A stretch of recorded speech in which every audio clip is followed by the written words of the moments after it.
9 ou 10, né, na nossa lição. Ontem nossos adolescentes estiveram, alguns deles, né, 4 deles estiveram em Campinas, participando do DNA. É um evento que acontece todos os anos. Ano passado foi em Itapeva, nosso presbitério sediou, né? E este ano foi em Campinas, na Igreja Central lá de Campinas. Então, foram o José, o Manuel, a Alice e a Manu e a Aline Michete acompanhando elas. Mas eu acho que do nosso presbitério, assim, foram mais de 50 adolescentes. Então, bastante, assim.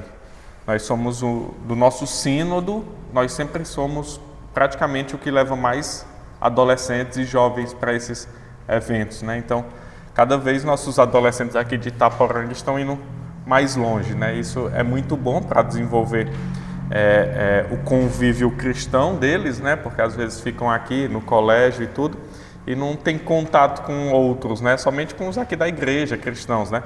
Então, quando eles vão para um evento desse, assim, eu já participei muito, né? Depois da minha conversão, com os 18 anos, a nossa mente ela abre, né? Se expande, porque você vê que vê outros meninos lá dedicados aos estudos, dedicados às escrituras, honrando o pai e mãe, honrando a liderança. Então, isso muda a cabeça do adolescente, né? Então, todo evento que nossos adolescentes puderem ir, é bom. Ano que vem eu já estou combinando com eles de ver se eles vão para São Paulo, que aí o de São Paulo é gigante, né? Que é o da capital, aí junta todas as igrejas da capital, assim. E aí é um momento deles estar conhecendo algo novo e expandir, né? Depois, isso é um movimento bom para nossos filhos, assim.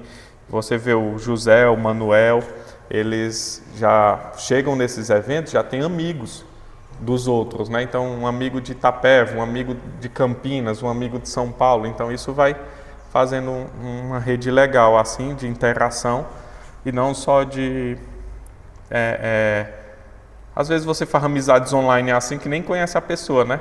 E aí, assim, você acaba expandindo. Então, vamos estar orando pelos nossos adolescentes e para que eles continuem firmes com desejo de ir nesses eventos, acampamentos. Então, vamos...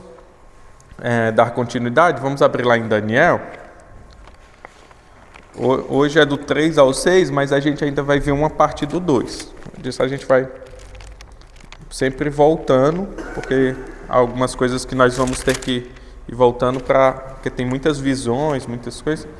Nós vamos ter que ir voltando para ficar bem claro na nossa mente.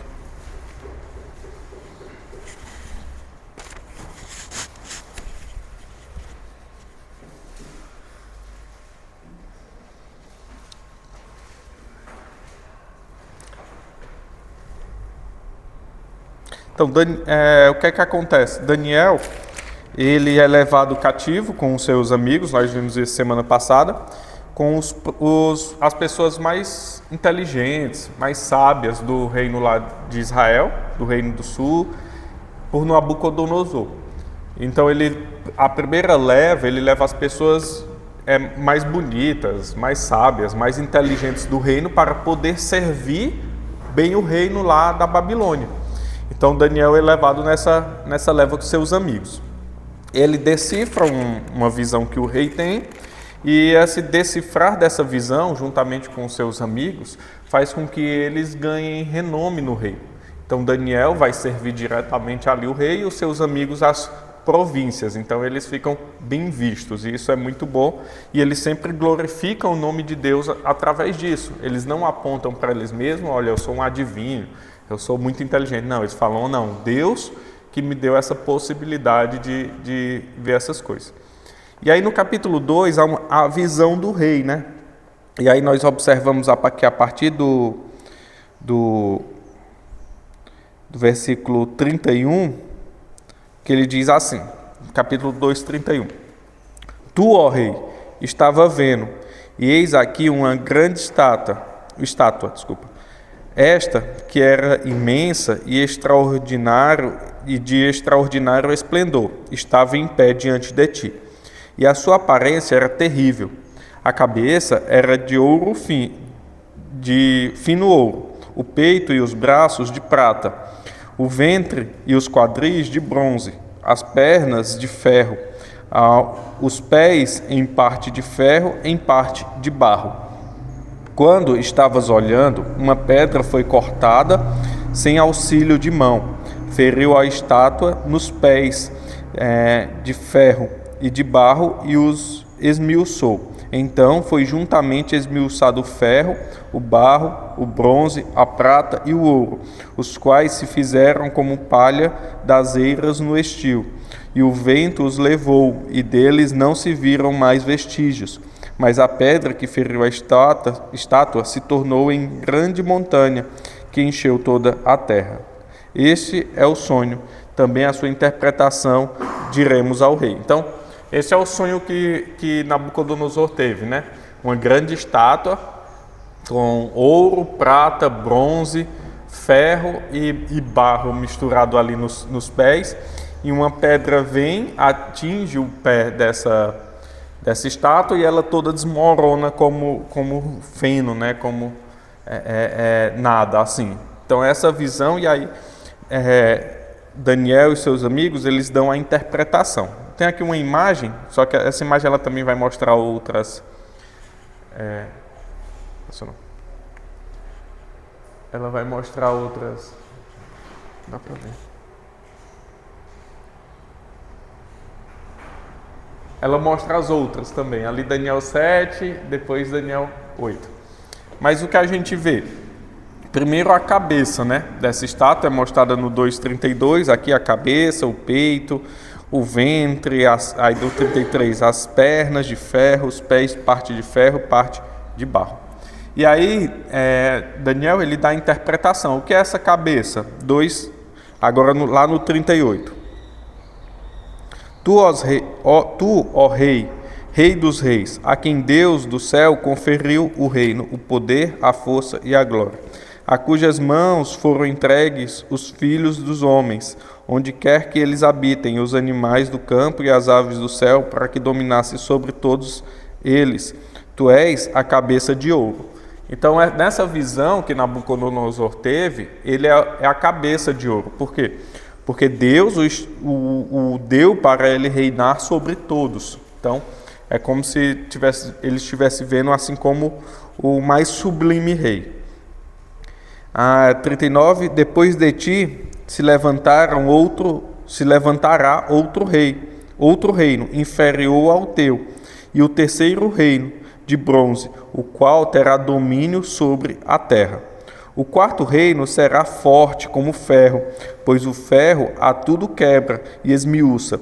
Como o ferro quebra todas as coisas, assim ele fará em pedaços e esmiuçará.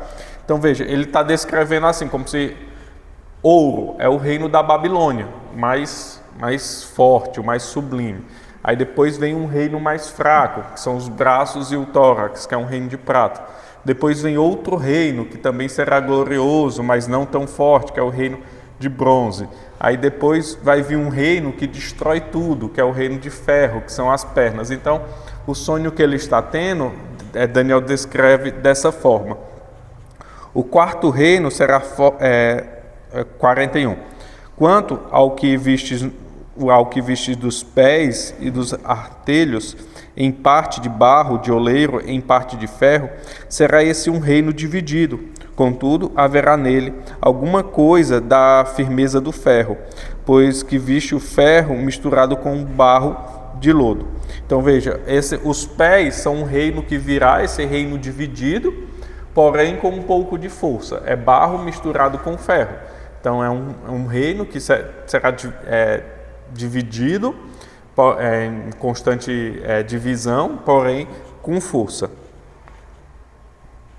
Quanto ao que viste ferro misturado com barro lodo, misturar-se-ão mediante o casamento, mas não se ligarão um ao outro, assim como o ferro não se mistura com barro. Então haverá um casamento que unirá esses dois reinos, né? O barro e o ferro.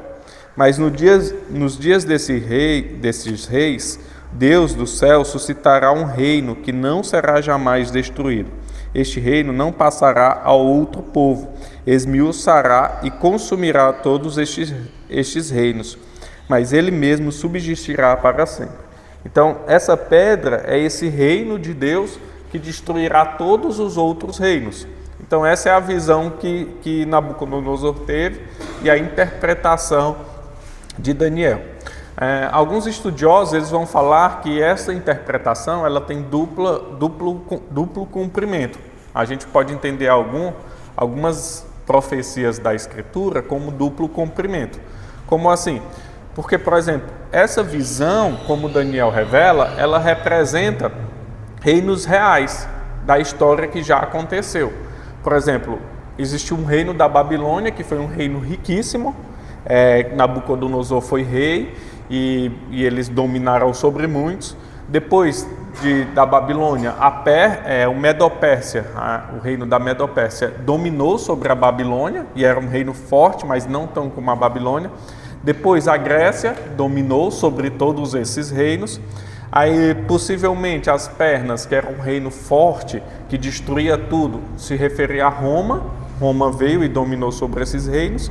E os pés, que é esse reino misto, ele se refere a um reino futuro, que ainda não apareceu. Então, veja, já se cumpriu essa verdade, só que ainda há um cumprimento final. Qual o cumprimento final? Esse reino que virá, que será um reino misto, forte, mas misto, e também o reino de Deus, que durará para sempre e destruirá todos esses reinos. Então, esses reinos que eles passam aqui, que é a cabeça, o tronco, a cintura e as pernas, eles são os reinos humanos, que apesar de fortes, há uma promessa que eles serão destruídos pelo reino eterno, que é o reino de Deus. Essa rocha também que é apresentada, é interessante para nós, se abrirmos lá em Romanos 9, não, pode ser em Isaías 8:14. Vamos voltar. Romanos 9, 14, ou Romanos 9, podem abrir, ir abrindo em Isaías. Romanos 9:33, ele vai falar esse texto de Isaías 8:14. Então, veja o que o profeta Isaías ele vai falar, né? Ele diz assim, Isaías 8:14. Vou ler o 13 e o 14. Ao Senhor dos Exércitos, a Ele santificai. Seja Ele o vosso temor, seja Ele o vosso espanto. Ele vos será santuário, mas será pedra de tropeço e rocha de ofensa às duas casas de Israel. Laço e armadilha aos moradores de Jerusalém. 15. Muitos dentre eles tropeçarão e cairão. Serão quebrantados enlaçados e presos. Então veja, o profeta Isaías, bem antes de Daniel, ele já profetizava que o Messias seria como uma rocha de tropeço, que Deus iria colocar em Sião. Então, o entendimento, quando o povo escutava dessa rocha que destruiria os reinos, era de quem? Era do Messias prometido. Então, veja, nós somos um povo que estamos sendo afligidos por nações inimigas. Babilônia, depois vem a Pérsia, depois vem os gregos, depois vem Roma nos afligir. Aí o profeta, ele diz o que? Olha, vai vir um tempo em que virá uma rocha e destruirá todos esses reinos. E vocês então serão um povo livre. Então era essa rocha que o povo aguardava. Então quando o povo de Deus escuta Daniel, lê o livro de Daniel, lá naquele período, depois ele está proferindo aqui para o rei. O povo de Israel não está ainda escutando essa profecia. Lembre-se que ele falou isso a primeira vez para o rei. Aí depois, quando o livro de Daniel é feito, o povo vai ler o livro de Daniel e entende que essa rocha é a rocha prometida, é o Messias prometido. E aí Paulo, aos Romanos, lá em Romanos 9:33, ele vai falar assim, como está escrito, eis que ponho em Sião uma pedra de tropeço e rocha de escândalo. Aquele que nela crê não será confundido. Então veja, Paulo ele coloca essa rocha como Cristo. Ele está falando ali no texto de Cristo. Então ele diz, essa rocha de escândalo, essa rocha de tropeço é Jesus. Aquele que confiar nela não será confundido. Então é onde nós devemos estar firmados. É aquela rocha que destruirá todos os reinos desse mundo e o seu reino prevalecerá. Quem é o reino de Deus? Somos nós. Nós prevaleceremos porque nós confiamos nessa rocha. Nós não confiamos nos reinos do mundo, na força dos reinos do mundo, né? Mas nós confiamos nesse reino eterno prometido, como Daniel fala lá no capítulo 2, 44. Mas nos dias destes reis, o Deus do céu, suscitará um reino que não será jamais destruído. Então é esse reino que nós aguardamos, né? E nós não aguardamos em reinos humanos. Aí agora, observando do capítulo 3 a 6, vão ter outras visões, né, no livro de Daniel e outros momentos com alguns significados. Então, o que acontece agora? Veja que no capítulo 3 é aquela história que nós conhecemos bem, né? Desde criança, mesmo que você não tenha ido na igreja, você já ouviu falar dessas histórias de Daniel. Daniel na cova dos leões, os amigos de Daniel na fornalha, a estátua de Nabucodonosor e tudo. Então o capítulo 3 vai contar essa história. Nabucodonosor, ele cria uma imagem, coloca uma imagem de pé e diz para todos se prostrarem diante dela. Todos os sábios, todos os intelectuais se prostrarem diante dela e venerarem essa imagem. E aí algumas pessoas do reino de Nabucodonosor vão e falam: olha, rei, tu não disse que era para todo mundo se prostrar diante da imagem? Tem uns que não estão se prostrando. Aí no verso 12 ele vai dizer: há uns homens judeus que tu constituíste sobre os negócios das províncias da Babilônia, Sadraque, Mesaque e Abednego. Estes homens, ó rei, não fizeram caso de ti. A teus deuses não servem, nem adoram a imagem de ouro que levantastes. Então eles não estão fazendo o que o Senhor manda. Então Nabucodonosor, ele se ira, se enfurece e manda chamar eles. E manda eles se prostrarem, se não prostrar ele diz: eu quero ver se esse teu Deus vai te salvar. Aí verso 17 ele diz, no verso 15, vamos ler o 15. Agora, pois, estáis dispostos, e quando ouvirdes o som da trombeta, do pífaro, da cítara, da harpa, do saltério, da gaita, dos foles, prostrai-vos e adorai a imagem que fiz. Porém, se não adorares, sereis no mesmo instante lançados na fornalha de fogo ardente. E quem é o Deus que vos poderá livrar das minhas mãos? Responderam Sadraque, Mesaque e Abednego ao rei: ó Nabucodonosor, quanto a isto, não necessitamos de te responder. Se o nosso Deus, a quem servamos, quer livrar-nos, ele nos livrará da fornalha de fogo ardente, das tuas mãos, ó Deus, e das tuas mãos, ó rei. Se não, fica sabendo, ó rei, que não serviremos a teus deuses, nem adoraremos a imagem de ouro que levantastes. Então veja a satisfação e a calma que os três amigos de Daniel, Sadraque, Mesaque e Abednego, eles respondem ao rei. O rei pergunta: quem é o Deus que vai poder livrar vocês da fornalha? Aí ele diz: olha, rei, o Deus que que a gente serve, ele pode nos livrar. Mas se ele não nos livrar da fornalha, fica sabendo que a gente mesmo assim não vai te adorar. Não vai adorar nem teus deuses, nem se prostrar diante da tua imagem. Então veja a satisfação que eles têm em Deus, no verdadeiro Deus. E eles também têm a plena certeza de que Deus pode ou não fazer. E isso não é motivo deles não adorarem a Deus. Veja, eles podem orar: Deus, nos livra da fornalha. Mas se Deus não livrar, eles estão satisfeitos em Deus da mesma forma.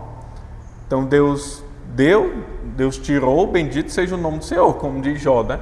Então Deus pode ou não fazer, Deus não muda quem Ele é. Então se Deus não os livrasse, eles estavam satisfeitos em Deus do mesmo jeito. Se Deus livrar, glória a Deus. Se Deus não livrar, glória a Deus da mesma forma.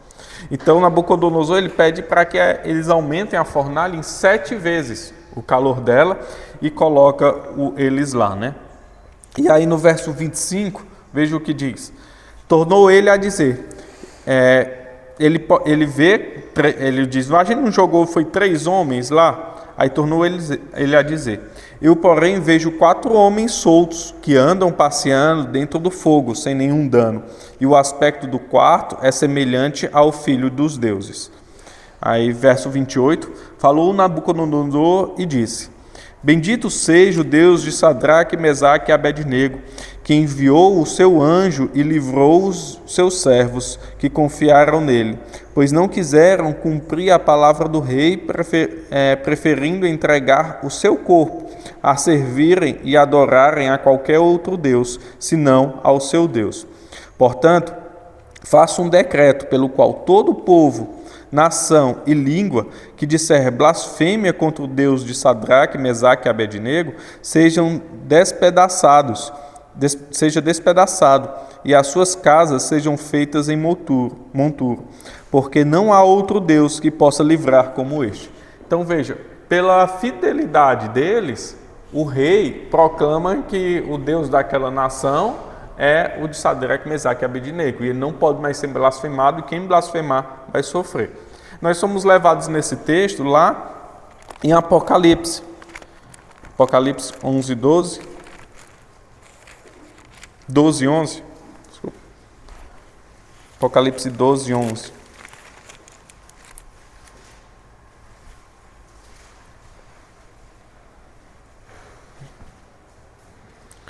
Que ele diz assim, ele mostrando aqui os mártires, né?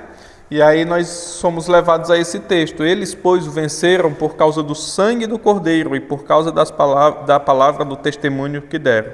E mesmo em face da morte, não amaram a própria vida. Então veja, ali é uma situação real. 3 amigos, diante da morte, não amaram a própria vida, porque bastava eles se prostrar diante de uma imagem, para eles serem livres da fornalha. Eles não sabiam que eles iam ser livres da fornalha. Eles pensavam que eles iam morrer mesmo. Ele falou, se Deus não nos salvar, então eles não foram assim, não, Deus vai nos salvar porque vai nos salvar. Não, eles tinham uma dúvida. Não, Deus pode ou não pode nos salvar, mas mesmo assim eu não vou me prostrar. Então eles deram testemunho a Nabucodonosor do Deus vivo. E aí Nabucodonosor então reconhece que somente o Deus deles pode salvar. Então, veja o testemunho como é dado nos momentos difíceis da vida. Os momentos que nós estamos passando por maior aflição é o momento que nós podemos dar o maior testemunho, porque é muito bom você dar testemunho da bonança. Agora, quando você está passando por uma aflição e demonstra sua confiança em Deus, ora pelos outros que estão passando talvez pelo mesmo problema que você demonstra ali que Deus está tomando de conta de todas as coisas, mesmo no bom e no ruim, então as pessoas veem sua fé e isso então leva as pessoas a quererem conhecer seu Deus. Mesma coisa que aconteceu. Eles estavam numa situação ruim, mas eles falaram, é esse Deus que eu sirvo, morto ou vivo. Eu não vou adorar outro Deus, não vou por outro caminho, porque meu Deus é o único Deus. Então Nabucodonosor, ele acaba meio que integrando o Deus dele na nação também. Outra coisa importante que nós devemos ver é lá no capítulo 6. Vamos ver o capítulo 6. Já a gente volta. Que Daniel na cova dos leões, outro texto bastante conhecido, né, no nosso meio. Olha o verso 16.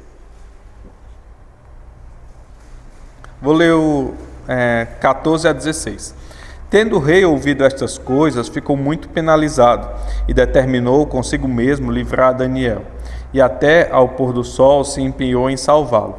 Então aqueles homens foram juntos ao rei e lhe disseram: Sabe, ó rei, que é lei dos medos e dos persas que nenhum interdito ou decreto que o rei sancione se pode mudar.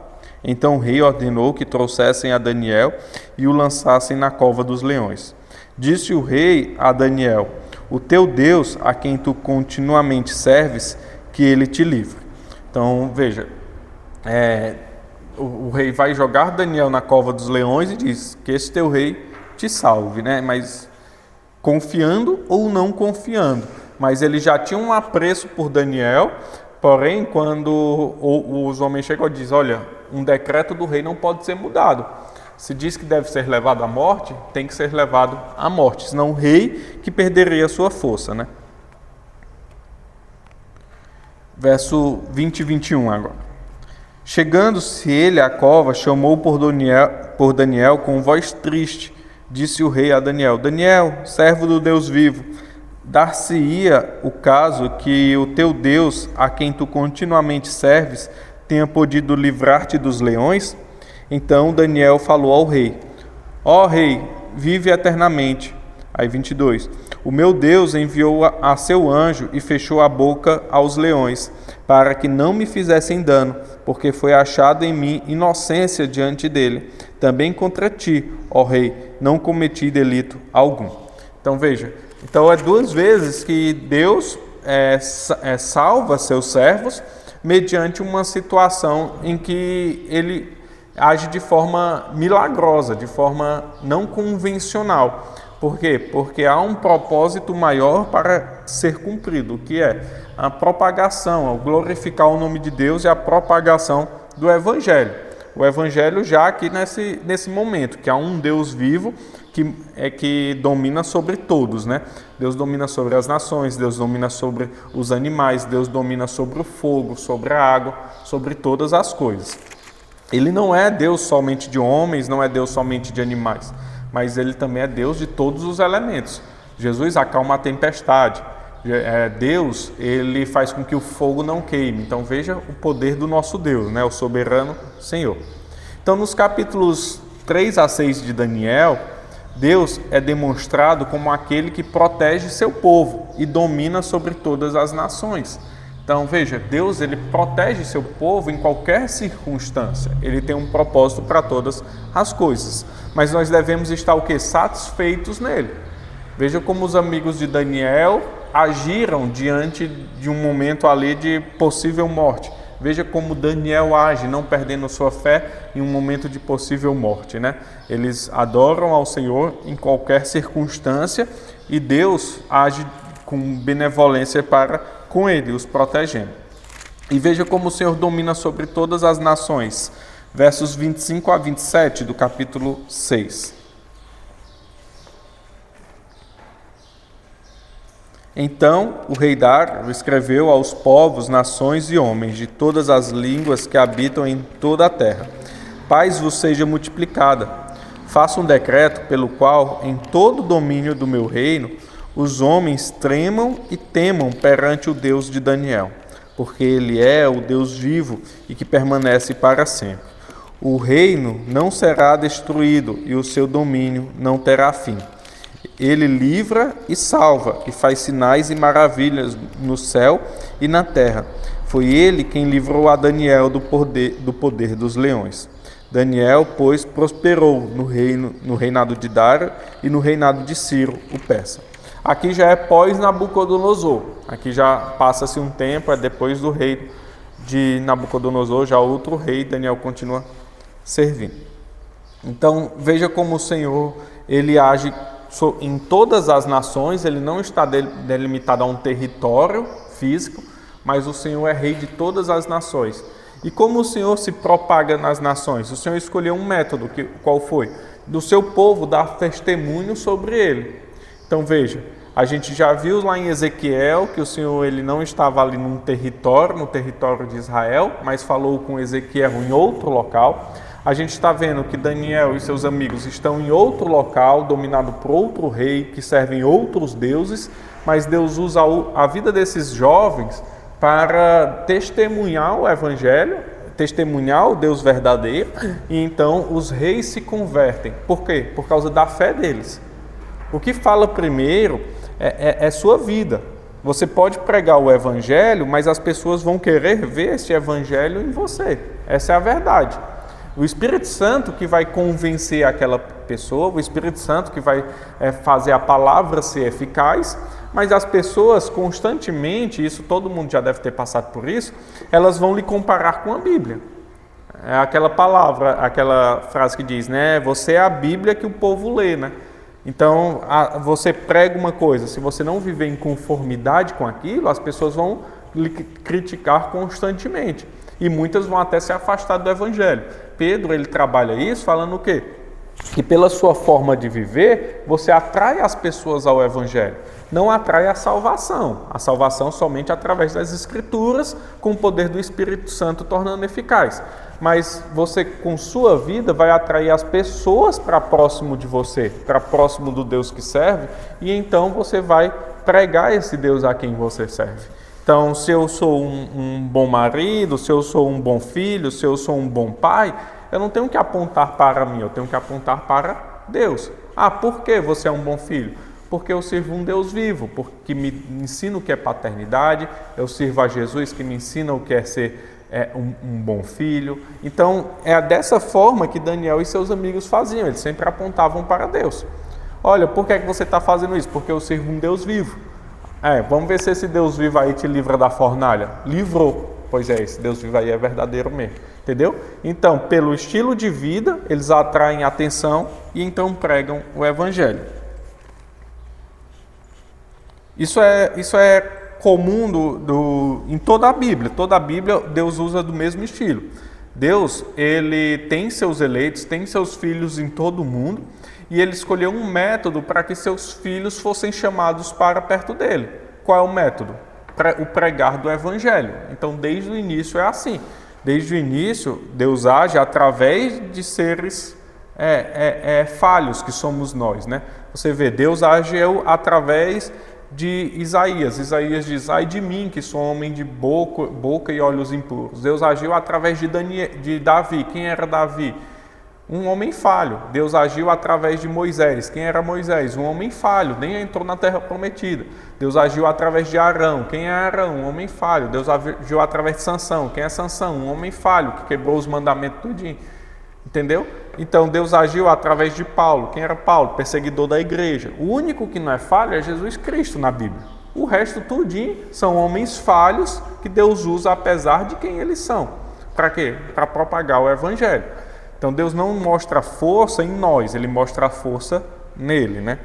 Então, a mesma forma, Daniel não é super-herói. Sadraque, Mesaque e Abednego não são super-heróis, mas eles apontam para aquele que os fortalece. Assim deve ser nossa vida.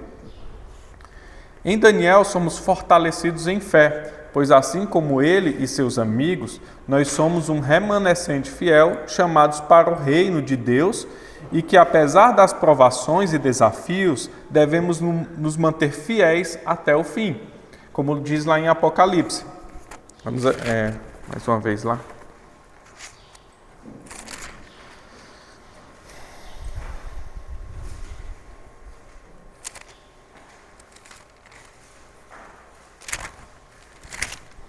Apocalipse. Vou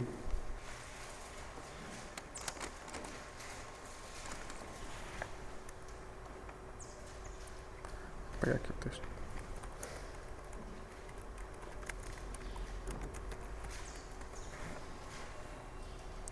Dois.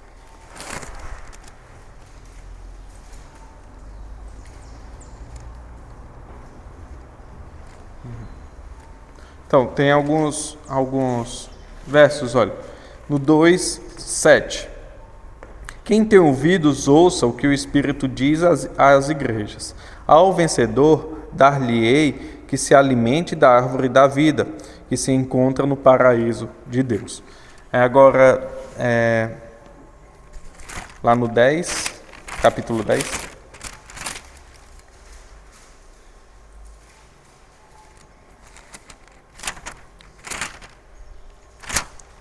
Não, capítulo 10. Eu esqueci de marcar, mas veja, lá em Apocalipse você vai ver nas cartas às igrejas que o Senhor sempre diz: ao vencedor darei a coroa da vida, ao vencedor darei a árvore da vida. Então o Senhor, ele vai retribuir aqueles que se mantêm fiéis até o fim. Então veja, em nenhum momento nós podemos vacilar. Por quê? Porque isso quem nos sustenta é Deus. E o andar para trás demonstra muita coisa no mundo cristão. Demonstra muita coisa no mundo espiritual. Então nós temos que sempre nos manter fiéis e andarmos para frente. A santificação, ela é constante, ela anda para frente. Então veja, os amigos de Daniel, outras pessoas da Bíblia, elas nos ajudam para fortalecer a nossa fé em tempos de dificuldade. Porque em tempos de dificuldade nós queremos abandonar tudo. Em tempos de dificuldade nós queremos tomar ali a medida que para nós vai ser a mais eficaz, mas é momentânea. Depois nós vamos colher. Quantas pessoas tomaram uma medida no momento da raiva e se arrependeram eternamente? Para com seus filhos, filhos para com os pais, esposas para com o marido, marido para com a esposa. No momento da aflição, você toma aquela medida, mas não é aquilo que agrada a Deus.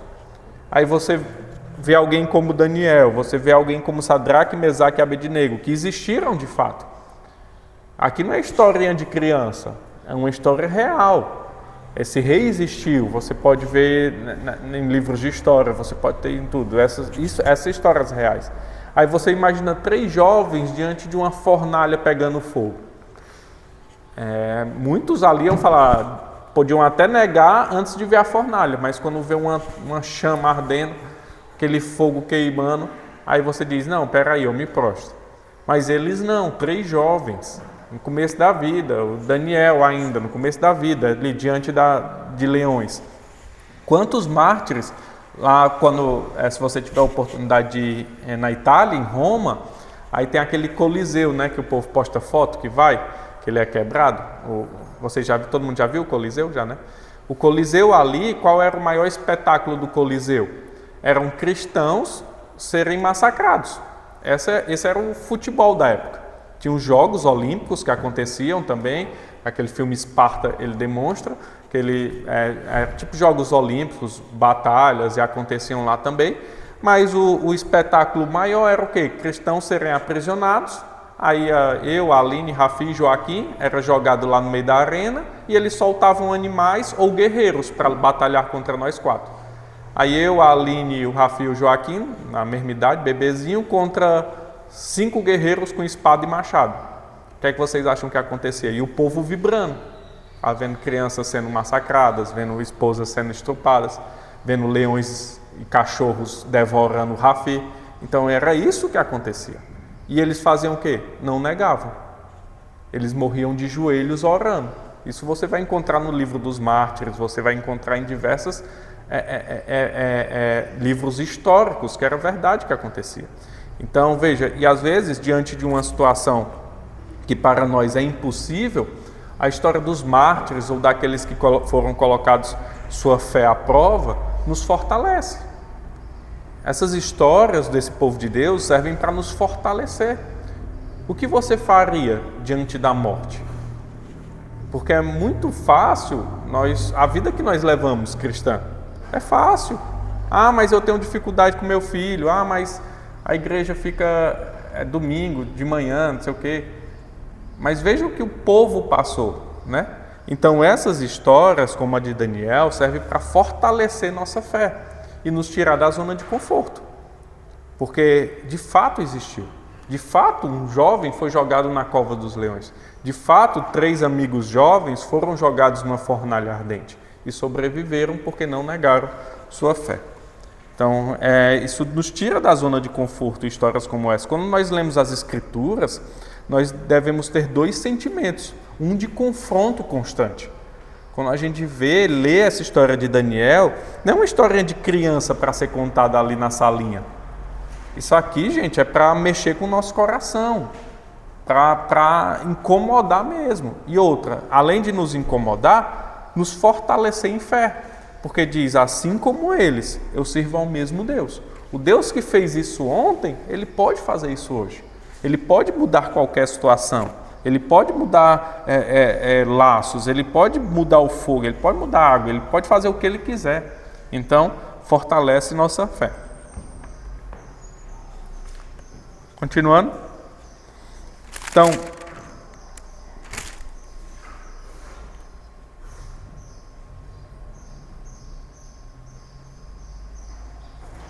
aqui só voltando um pouco, a gente viu lá outro rei, Daniel já com outro rei, só voltando aqui no capítulo 5, 4 e 5.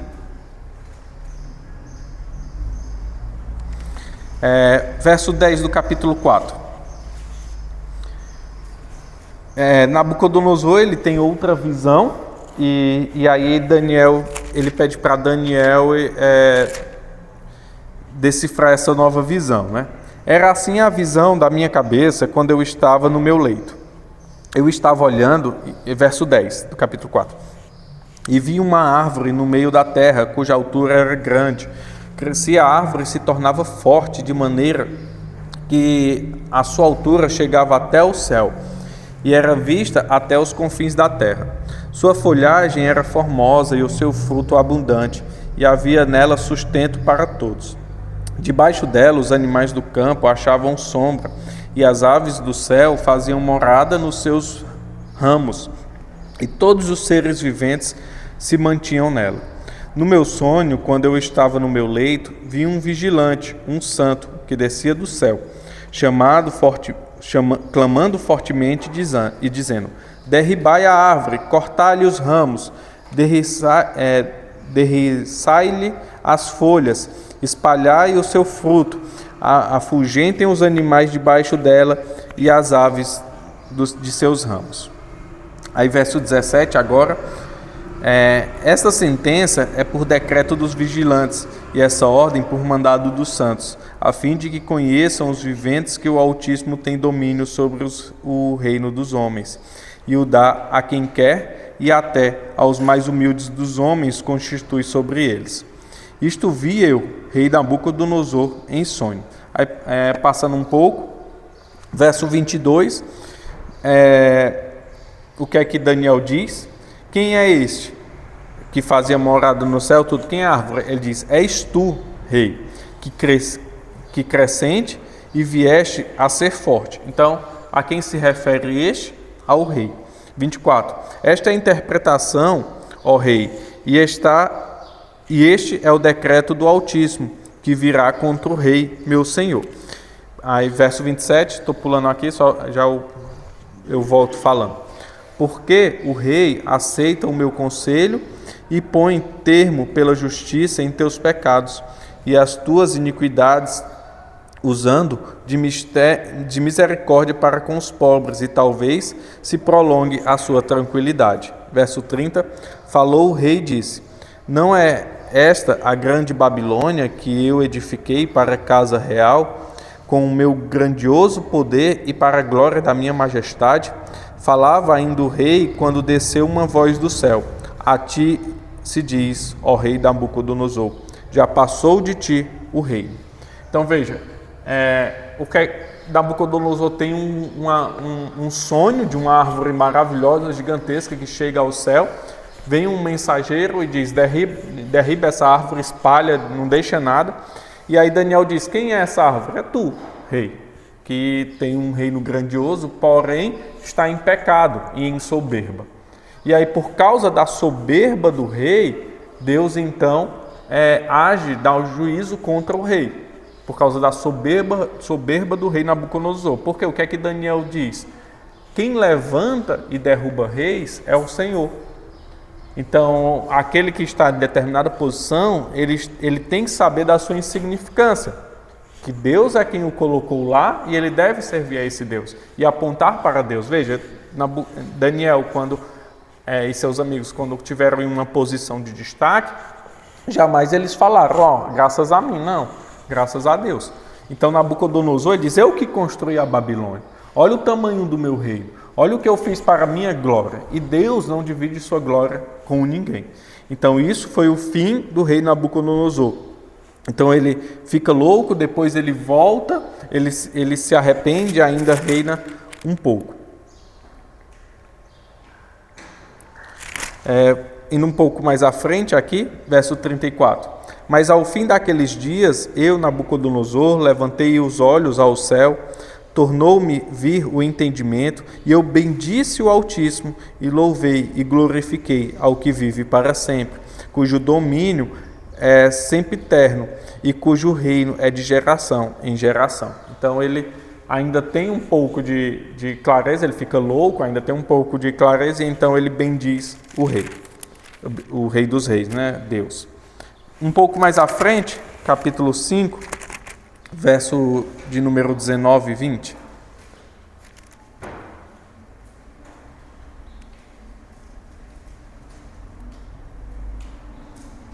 Aqui já o filho de Nabucodonosor, verso 18, 19 e 20, eu vou ler. Ó Rei, Deus, o Altíssimo deu a Nabucodonosor, teu pai, o reino e grandeza, glória e majestade. Por causa da grandeza que lhe deu, povos, nações e homens de todas as línguas temiam diante dele. Matava a quem queria e a quem queria deixava com vida. A quem queria exaltava e a quem queria abatia. Quando, porém, o seu coração se elevou e o seu espírito se tornou soberbo e arrogante, foi derribado do seu trono real e passou dele a sua glória. Então veja, aqui foi o erro de Nabucodonosor. O que é que ele diz, o Daniel? Que quem levantou Nabucodonosor foi Deus. Deus, ele levanta todos os reis, ele que coloca e ele que tira. E Nabucodonosor podia fazer o que quiser. Ele era rei, um rei poderosíssimo. Porém, quando a soberba entrou no seu coração, Deus então o derrubou e o tirou o reinado das mãos dele. Então veja, Deus ele age como ele quer, é o Senhor de todas as nações. Então o Senhor ele age por algum modo, o Senhor tem sua forma de agir, a gente não sabe de todas as coisas, um dia saberemos. Mas a forma como Deus age é para glorificar seu nome. Veja, ele levanta Nabucodonosor. Nabucodonosor age como um funcionário seu, é um agente de Deus para disciplinar seu povo. Quando Nabucodonosor se ensoberbece, assim como as outras nações, Deus tira o poder deles tranquilamente. Então isso acontece até os dias de hoje.